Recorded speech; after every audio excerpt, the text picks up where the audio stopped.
B&M is one of the most popular roller coaster manufacturers in the world.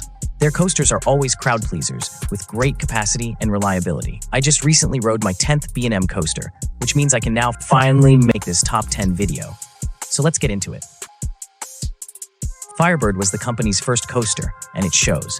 It's not very big, has a pretty underwhelming layout, and is not smooth. The first half wasn't that bad, but from the corkscrew to the end, there's a lot of headbanging.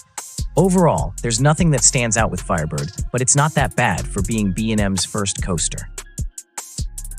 I appreciate how Dominator's layout is unlike the usual floorless, but with it being at my home park, I've ridden it so many times that I think it's a little mid. Dominator is consistently intense, but it's also consistently rattly in the second half for me.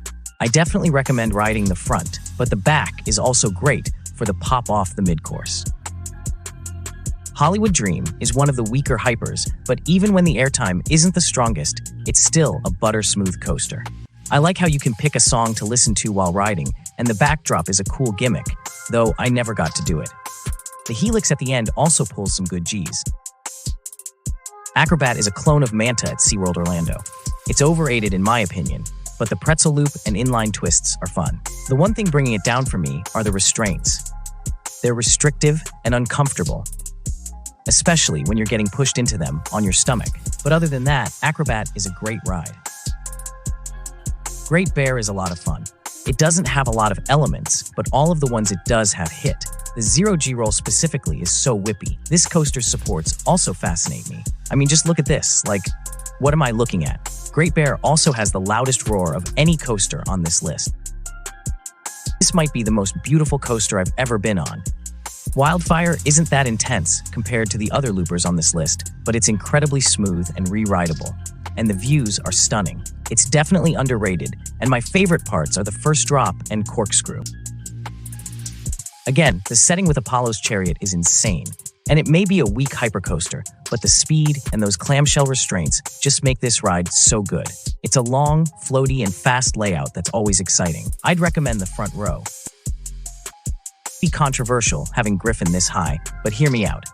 It's glass smooth, has the best dropout of any coaster on this list, and the airtime is awesome. Griffin also has such a presence in the park's skyline. I don't know what else to say, other than it's a lot of fun. Alpinist is easily the most intense coaster on this list. The whole first half is non-stop positive Gs, and the second half throws in some floaty inversions. But man, that Cobra roll is mental. It's so crazy, and I'm so glad it exists because I love it. But there's one coaster that I like more than Alpinist, and that's... For starters, Demonium is super smooth and super comfortable. Each airtime hill is profiled perfectly to give sustained floater airtime. The drop is pretty good in the back, and this coaster's a blast. I love it, and I feel like ending on that. So overall, B&M doesn't really make a bad ride. Out of the 10 I've been on, they're all good. I wouldn't call them elite, but they're all solid attractions. In a way, they all feel similar, which explains why most of my B&M credits land in the 12 to 25 spots in my overall rankings. So those are my top 10 coasters by good old reliable B&M. If you agree or disagree with any of my opinions, then feel free to let me know about it in the comments. If you like this video, then please leave a like and consider subscribing for more theme park content. That's all for now. Thanks for watching to the end, and have a good day.